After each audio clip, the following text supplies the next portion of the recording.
These pictures depict malnourished children, as seen in Kabongo district north of Karamoja sub-region.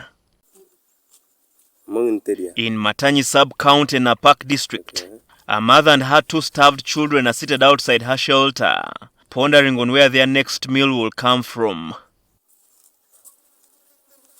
Regional leaders have described the situation as dire.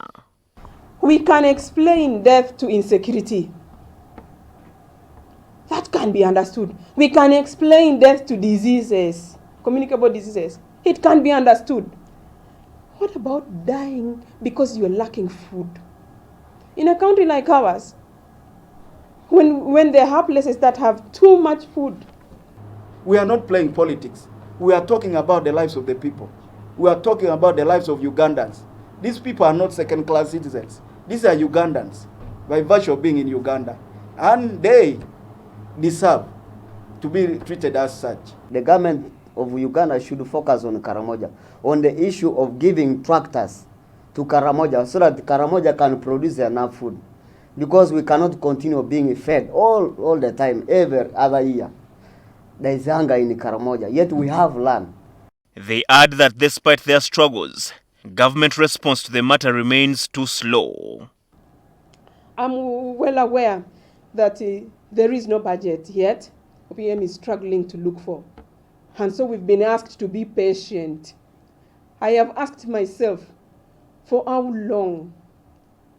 How long are we going to be patient? It affected our children under 5, lactating mothers and pregnant women.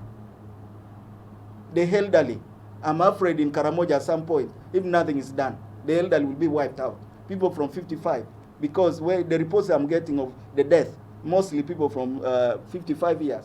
Those are the people who are dying. There is a need for government to get money, probably through a supplementary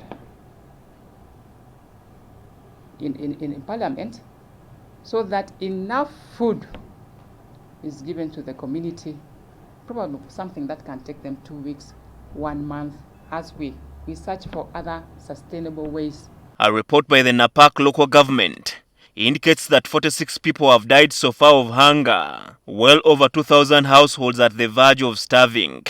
On 7th June, the Disaster Preparedness Ministry sent 150 tons of food to Napak district, which were distributed to 4 out of the 15 sub-counties.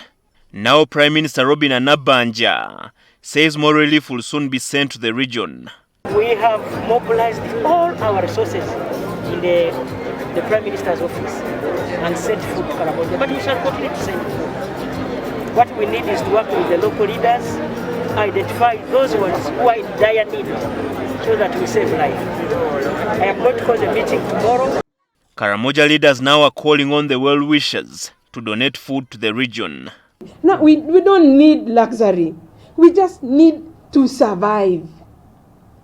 On maize, on beans, even if it is maize alone, even if it's not ground, even if it's not cooked, it is for making the human being survive.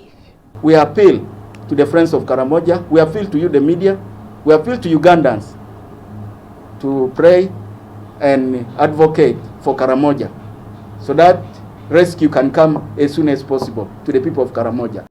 A report by the World Food Programme on the food security situation in Karamoja indicated that 41% of the households were facing high levels of acute food insecurity by April this year. The food insecurity situation is being blamed on the prolonged drought as well as insecurity due to cattle rustling. Herbert Ziwa, NTV at Parliament.